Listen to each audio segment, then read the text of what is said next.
On the line, we have Geoff Esper, professional competitive eater, a man who has done several different kinds.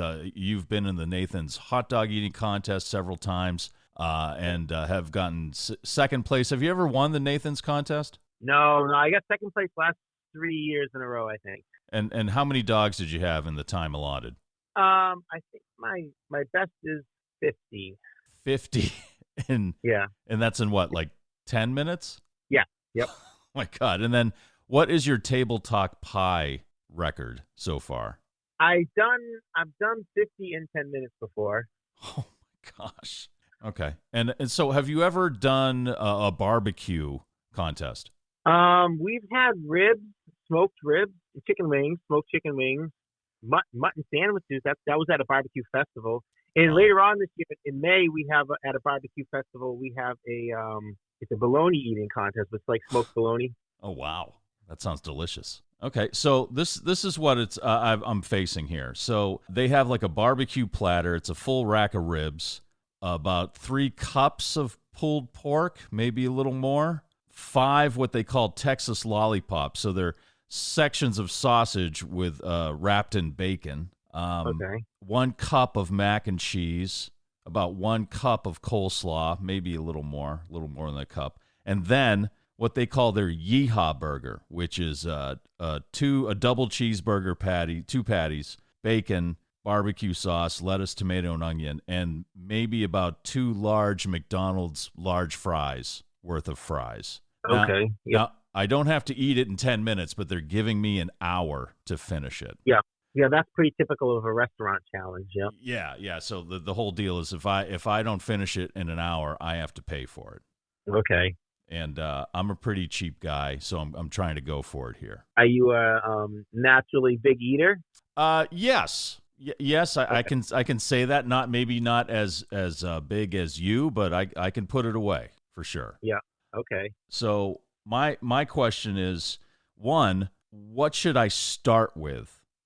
I would start with things that have the strongest flavor, because when you are starting to get full, no matter what it is, it's not going to taste very good. You're just not going to want to eat it anymore. So if it has a really strong flavor, it's going to be even worse. So I would probably go with the meats, like the ribs and the more fatty things like that first. Of course, everything's got to go in eventually. So, ideally it doesn't matter. But to me, that's what I like to start with, the things that have the strongest flavors. Okay, so in this case, maybe the sausage wrapped in bacon. Yeah. And then probably the cheeseburger, I guess. Yeah, because when if it gets to be over half an hour, everything's going to start to get cold, and there's nothing worse than eating congealed fat when you don't want to eat it. Yeah, you're absolutely right there. This is all valuable information. So start with the bacon wrapped sausage, go with the cheeseburger, then dig into like the ribs, which will have a lot of sauce on them. Yeah. And then, are they beef ribs or are they pork ribs? No, they're pork ribs, so they're the smaller kind of ribs. Yeah. And then so basically go with all the meats first. Yeah, that's my advice, because when that stuff gets cold, it's not going to go down as well. Eating cold French fries is not as bad as eating congealed bacon fat and stuff like that. So I was going to ask about the fries. It's a large amount of fries. Should I end with the fries? I would suggest maybe you just incorporate them into when you're eating the meat. Maybe take a couple of slices of the take a couple bites of the cheeseburger, and then a couple fries, and couple bites, just to try to get some of them out of the way as you go. Okay. It's a big meal, but I kind of always try to eat it like a regular meal. I don't so much always try to eat things in second, like eat the whole cheeseburger and then all the ribs. I like to mix and match a little bit sometimes. So kind of and I'll have an hour, so I'm going to try to chew as much as I can, just so it'll settle a little easier.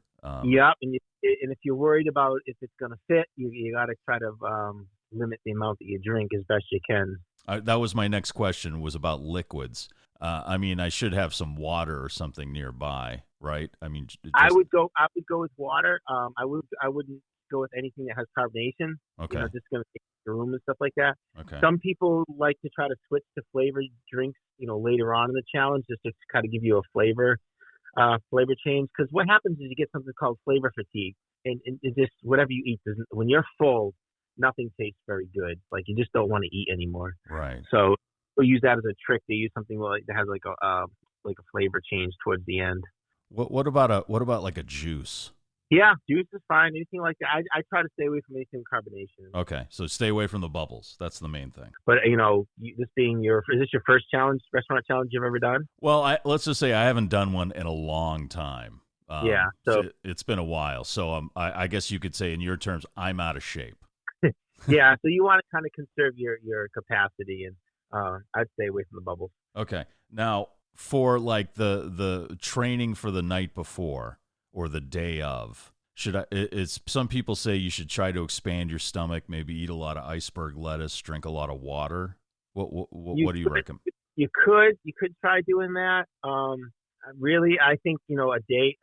It's kind of like if you were going to go, run a marathon. You do a little bit of jogging the day before. It's not really going to help. Right. So I wouldn't really do too much. I wouldn't try to go eat like a couple of heads of lettuce, or you maybe could, if you want to try to stretch yourself out by drinking some liquids or something like that. That wouldn't hurt. But the only thing I would say is make sure that you try to say this in the best way I can. Make sure that you're empty. That would be the best. Okay. You don't want to get the urge when you're in the middle of because you can't get up from the table using restaurant challenges. You can't go to the bathroom right. Or you want to drink a lot before you go, and you don't want to get that when you eat too much. That feeling you get. So that's a matter of timing. Right. Yeah. Okay. Yeah. So try to evacuate as much as I can before I sit down. Yeah. Not something you want to talk about. But Right. But practically, practicality. Yeah. So I should just try to make sure I don't have to go. Yeah. And then should I stand or should I sit? Oh, you don't want to stand for an hour for a restaurant challenge. Okay. I never. At a contest we stand, but we're only standing there 10 minutes, and right. That's a totally different thing when we do at a contest. It's not normal eating. It's like something you really don't ever want to do. I don't think so. Okay. Sit down, be comfortable as best you can. Okay, Geoff, I really appreciate your advice here. Nope. I know you're a professional, so I appreciate that. Nope, I'm to see how this goes. And then I also have the mac and cheese and the coleslaw. Should I save that to the end? The coleslaw is gonna be cold anyways, so you can kind of save it to the end anyways. It's not gonna. The mac and cheese might get a little bit tasty and thick. Yeah, you're right. Yeah. You can ask them if they can cover it with aluminum foil or anything like that. I don't know if they do that. Sometimes they stay hot for a long time anyways. Okay. Because it comes like in a ceramic bowl or something that you usually. It does. Yeah. Okay. So that stuff might say it might be too hot to eat at first anyways. And then the only other rule that they have, I know a lot of people that does restaurant challenges, the ABC, always be chewing. Don't stop. I like that. ABC. Yeah. All right. Yeah. I'll keep that'll be my mantra through the whole thing. Okay. ABC. All right. Hey, Geoff, Geoff, thank you so much for your advice. I really appreciate it. And I'll let you know how it turns out. Oh, okay. Perfect.